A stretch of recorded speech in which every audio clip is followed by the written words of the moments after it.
This video we're going to look at Ole Miss and another couple RPO concepts that they used over this past year. This look right here, we have a couple looks at the exact same thing and then a couple that are a little bit different. But what they end up doing here against Alabama is they start off in a bunch set, they motion over here where they just have a double squeeze over here and then typical double set over here. The way that Alabama guards it, I think they kind of knew this because it's the very first quarter, very first play of the game here against Alabama. So probably one of those things that Lane Kiffin knew that Nick Saban and the defense was going to do right here. So they motion over and they end up rolling down to a one high look. And what they do here is they run outside zone with the base. So as the ball is getting snapped, you can see they're going to run outside zone with the base. So they're going to base there, probably double this A gap up, base right here. So this guy right here is going to be the read. And what they do is they have a flat route and they have a bit of a stutter and then a seam right there to the middle. So right here, as it rolls to one high, they're probably saying that guy's kind of a non-factor. This guy, they're thinking is going to chase the flat. Now they can pop that in there, especially if this linebacker, who's going to be their initial read, is going to be this linebacker. If he steps into the box for the run, you should have some good space. So again, the ball is snapped. You can see he's stuttering here just a little bit, and he's going to slip that to the seam. And as you roll it back, you can see going outside zone here, double team there on the 3, actually working up to that play side. Everybody else is based. Quarterback's eyes are right there. Ball is caught. His eyes are right there looking at linebacker. If he does anything other than get out and guard that receiver, he knows there's going to be a bit of a seam there. Flips his hips and throws it right there. A lot of space because he stepped into the box to take that. Puts it on his chest. Easy catch right there. Gets a good explosive play there to start the game. And you can see, again, stretching that thing wide. This outside backer flows with it, knowing that it's basically a cover 3 right there. And there's a lot of room with that seam on that RPO. Look at a couple other ways that they ran it this past year with very similar look and how Ole Miss ended up trying to take advantage of different things. Still in this first drive, first quarter, 13:56 against Alabama, and they try to run the same thing. Again, they started in a bunch, motion them over, and right there, they're actually to the short side of the field, so they condense this just a little bit. And you'll see as this is played, boom, he's coming out, he's stuttering just a little bit. It looks like these linebackers with this formation to the boundary are bumped that way a little bit more than they were on the previous play. But you can see as this is played, again, double teaming right there to the front side, base. Eyes are reading right here on this linebacker. And as you can see, he's not flowing nearly as hard. He's staying a lot wider than he was that last play. If he slips it right there, there's still not a lot of space to throw, especially with his other linebacker pretty tight as well. So not a lot of space there to throw on that one. He ends up handing it off. Right there, he's going to the flats. He doesn't quite buzz to it nearly as hard. He's actually sitting there as well for that. This corner's ready to break down on this flat route. So pretty good read here. As you can see, this thing is played. There's nobody on the second level outside the hash over there to run outside zone. So really good play here on 3rd and 4 against Alabama. Stretches that defensive end and is able to get vertical right there, get the first down there in the first drive against Alabama. This play again against Alabama, not quite the same.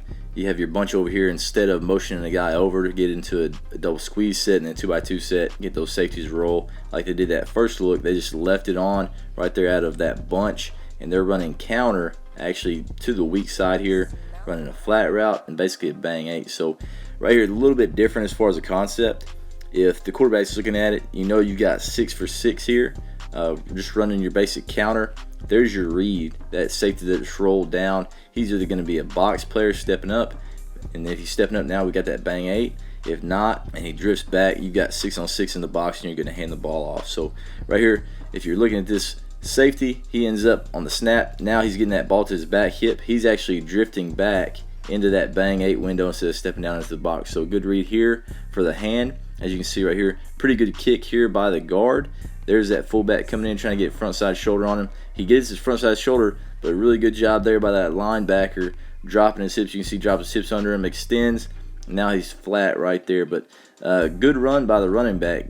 Gets contact right there at the line of scrimmage, is able to fall forward for about 3 or 4 and get a pretty decent gain on something where that linebacker makes a pretty good play other than just finishing it off right there with the running back. But anyway, you can see right there that bang 8 against that 6-man box is great to run it as long as the safety is not coming down, making it a 7-man box. Another look here out of 10 personnel, probably more like a 20 personnel because this guy right here is basically a fullback. He ends up running an arrow right here trying to get this guy to chase. Then you've got basically a bang 8 right here running outside zone base. So again, going to block those 4 to the mic. Reading this safety just like you would on a typical bang 8 right there. Boom, gets it, back hip. Safety's hanging. He's sitting in that bang 8 window. Hand the ball off. By the time that ball is handed off right there, he's still flat-footed back at 10, 11 yards. So right there, that's what you want. You don't want that guy as soon as the ball is snapped on that and you start getting that mesh and he's flying down. And instead of being at 10, 11 yards on that, now he's right here fitting into the box. So that's why you run those bang eights to keep those guys back so you can create bigger plays. And right here, doesn't quite make just a huge play, but again, 4 yards, kept the defender back. So right here, if you wouldn't have had that bang eight, he was right here. Now it's 2-on-1 there as opposed to 1-on-1 where he can just make that guy miss just a little bit and still fall forward and get about 4 yards on that gain. So just another way that those guys ran those bang eights with that flat. Of course, they ran it out of that bunch. They ran out of the squeeze or whatever it is, and then they also ran it right here out of 2x2. Here's another RPO that I thought was really interesting, and it was against Arkansas that they ran this by far the most right here. If you just look at this box, this is a really good box. Basically 6 men low. You got 3 high. Obviously these corners that can be whatever they could play there on the outside, be like a little cover 2, could trap, do all that different stuff. But right here, to keep it from being a 6-man box out of 2x2, you got to take care of one of these overhangs right here. And they did it quite a bit, and we'll see quite a bit of them. But I think right here they're running their dart, so double teaming right there up. Basin, he's coming around, the tackle's coming around for that front side. And it looks like the quarterback's supposed to be reading this front side outside linebacker. So he didn't think that there's enough space. These guys are just running about a 5-yard hitch, just like they do right there. They didn't think that he was tight enough, so he fakes the throw.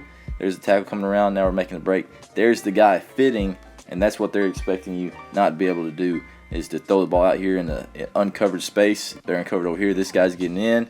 So right there, they're expecting you not to be able to do that. And right here, Ole Miss didn't take advantage of it. We'll look at a couple more looks in this game. Here they are again running the same play again, running tackle power. That dart, good double team, pulling around right there, basing that 5, reading that front side right here, and he ends up trying to throw it. Corner does a good job coming off there, playing that temp 2 or trap, and he's flying in there trying to make a play on it. Still should be a completion if he can put that thing on his body right there. A lot of space.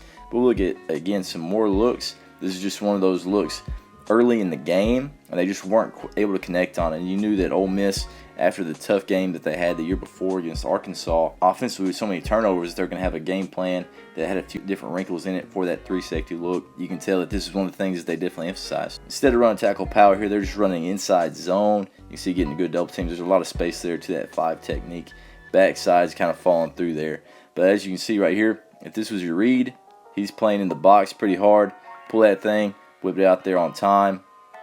Safety's breaking hard, pretty good football player, but still able to get it there to him before he makes that play. So one of those things, take advantage of it, get the ball out there in space, make them come down and tackle, and that's what they did right there. On a 4th down, you can see right here, everybody's trying to play the sticks, trying to play aggressively right there, able to get it out, get that completion, just past the sticks for a 1st down. Here they go again with this tackle power, and as you can see again, reading this front side. So boom, ball's caught.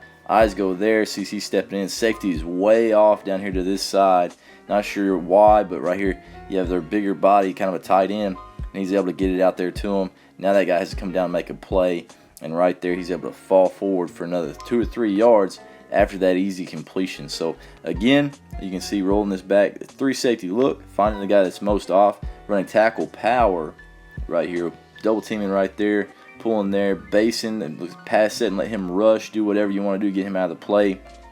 He steps into the box on this side, get that thing out on time. Good accurate ball here on his outside shoulder. You can see that hits him right there on the backside shoulder. Now he's able to turn outside, inside, whichever side he really wants to go to, and hopefully fall forward, make a guy miss, possibly get that 1st down on a 1st and 10. Here's another look at this, but against Tennessee in a 4-1 box. They're just running hitches right here, running inside zone. So double teaming up, base, all that stuff. So right here, as you play it, you see it looks like quarterback's eyes go right there. He's reading to the front side. He's getting out of the box, backing up. Heck, this mic's even backing up. Everybody's dropping, getting out of the box. And right there, a bit of a twist. Good job picking it up right there. Could have stayed front side and been rolling there, but ends up bouncing outside. Again, everybody's staying out of the box. So right there, that's kind of what they want to do. They want that thing to bounce. But the running back's able to make a guy miss, get 8 yards. Really light box again there to run it.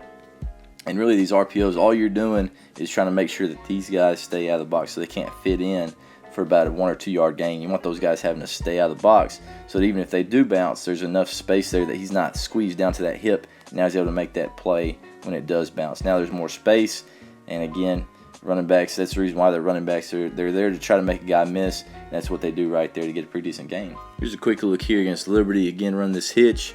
They got 6 men in the box to block with this going inside zone, and they're going to take care of those 4 and those 2. So right there's your read. As you can see, he's really aggressive. As soon as the ball is snapped, he's getting into the box right there. Pulls that, flips it out there. Safety is playing really low, and right there comes up, makes a play right there as he's catching the ball. So safety's playing really flat-footed. That would kind of alert you that you can go hitch and go. You might be able to just go slot fade right there and just outrun the guy, or some kind of a deep choice route if that guy's that flat-footed. So right there, if he can make a play like that and still guard the vertical, tip my hat to him. But right there, especially with the receivers that Ole Miss has, I would try to take advantage of that, going vertical with possibly a double move or just some kind of a deep choice.